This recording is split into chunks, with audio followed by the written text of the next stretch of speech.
लगाण वर्षा सत्वे दक्षिण ओडिशा को नहीं बन्या विपद। नवरंगपुर में 65 मिलीमीटर वर्षा होईछि। अन्य कौनसी स्थान में एते परिमाण वर्षा नहीं। ऋषिकुल्या वंशधारा विपद संकेत तले अछि। घाईर किछि खबर नहीं बोली कहिसंती जलसंपद विभाग सर्वोच्च जंत्री। से कहिसंती पुरुषोत्तमपुर में विपद संकेत 3 मीटर तले, वंशधारा काशीनगर में 1.2 मीटर तले पानी रहिछि। दक्षिण ओडिशा रे हमर नवरंगपुर में 65 मिलीमीटर वर्षा है। आउ अन्य जगह कम अच्छी वर्षा।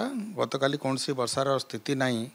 आमर नदी गुड़ाक जब धरवा आम ऋषिकुल्या है कि आमर वंशधारा है युड़ाक तले अच्छी विपद संकेत तले आमर नदी गुड़ा प्रभावित हो तेणु कौन जगह बन्या परिस्थिति ना।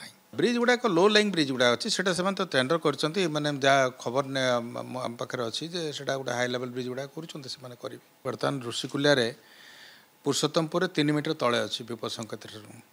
वंशधारा काशीनगर 1.2 मीटर तले अच्छी। सो फॉलिंग ट्रेंड अच्छी कोटे आसेगला पूजा ऑफर। राज इलेक्ट्रॉनिक्स रे सबटु कम दाम रे पांतु आपनकर favourite electronics up to 47% discount सहित कैशबैक पांतु up to 20,000 rupees. Raj electronics Raj आसंतु राज करंतु।